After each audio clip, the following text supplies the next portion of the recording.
Hello, this is another video on an idea I implemented in one of my dungeons, and it's to make it more challenging and more versatile for people to get through the dungeon. And I've set it up with a ADA water block. I don't know how to call it.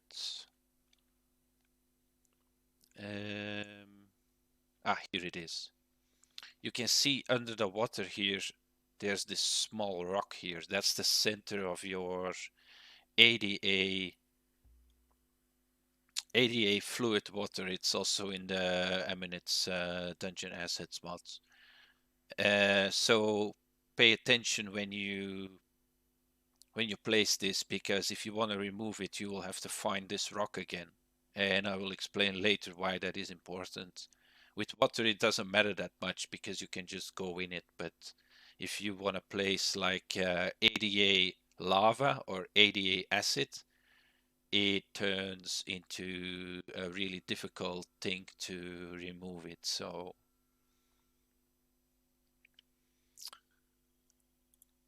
what I basically did, I took a DM door frame secret cube, and I made it so that when it is not active, let's call it active, it is down. And you can't see it, yeah? But the challenge for the players is to get across this thing called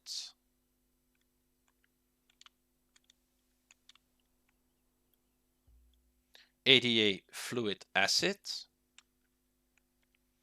or this one up here, which I am not going to get too close to because if I hit it, I die. So I don't know if it works in God mode. That's up to you for testing, but you can see it's really small rock there, and if you misplace this and a dungeon master or something is in your server and he can't ask for God mode, or well, it's difficult to interact. So always first build your whole setup and then place these water acid or lava. Whoops, lag.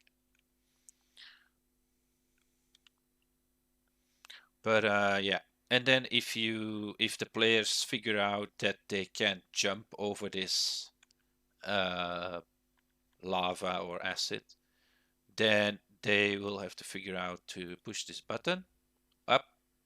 The block moves up, and then they can jump from here to get across and move on in the dungeon. There is also something that I've been talking about with Ariana, that's the name of the mod developer from the Dungeon Asset mods, is that some creatures don't die when they walk in the lava. And we think it has something to do with the hitbox on the creature. Let's say you spawn in a big Vangul warlord, he can just a big Vangul ogre. He can just walk in the lava because his hitbox is above his waist and he doesn't get hit by the lava. But if let's say a crawler like a bear, if he glitches in the lava, he will die. So I asked him to change it so none of the creatures die and only the players die, because it's really fun to make it look like the creatures came out of the lava. So then I have to say something about this acid. If I go in the acid, you can see acid bed on the left there. But if let's see here, acid, I have one more in my inventory.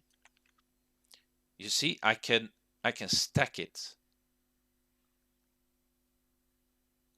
So if I place it like this, yeah, it gets glitchy now because it's not you see where the line is. Yeah, it should be on top of each other exactly. So when you place the first one, this is just for show purposes. But if I go in here, I have acid bad.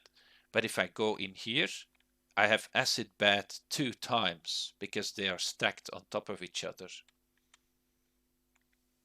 And you can do that up until 10 acid bad. So if you want to kind of trick your players in the beginning of your dungeon thinking, oh, they can just walk through the acid, then later in the dungeon you can stack it up to 10 and they will have a serious problem trying to climb out of it or do something to get through the dungeon faster.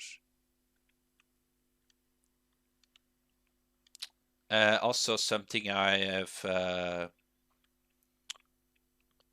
noticed is they're all based on this one block, this one particular water block. And you can put a fish trap in the lava and it will catch normal fish for you.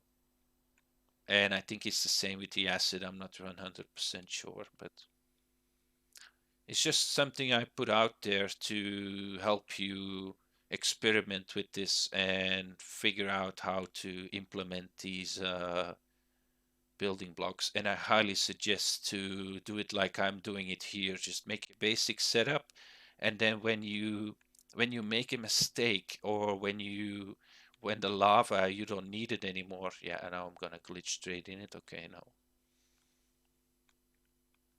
if you make a mistake and um, you need to access it, you can see now I can access this from the bottom and remove it, and that's something you should always keep in mind when you see there it is. So if I move close enough, yeah, so now I can remove it. But if you make a mistake or you're not very experienced with it, you can just take the foundation away, boom, and the whole thing comes down. And this setup is basically, it's really basic. Yeah, you can set up a mask trigger with multiple triggers, but this was just for example purposes. You can fit like 2 blocks next to each other, but this is then you can see what the basic setup is to do this. And once you know how to do it and you have practiced with it, you just pop it and it's gone, and then you can go to your dungeon and implement it there. That's it for this movie. Thank you, and see you in the next one.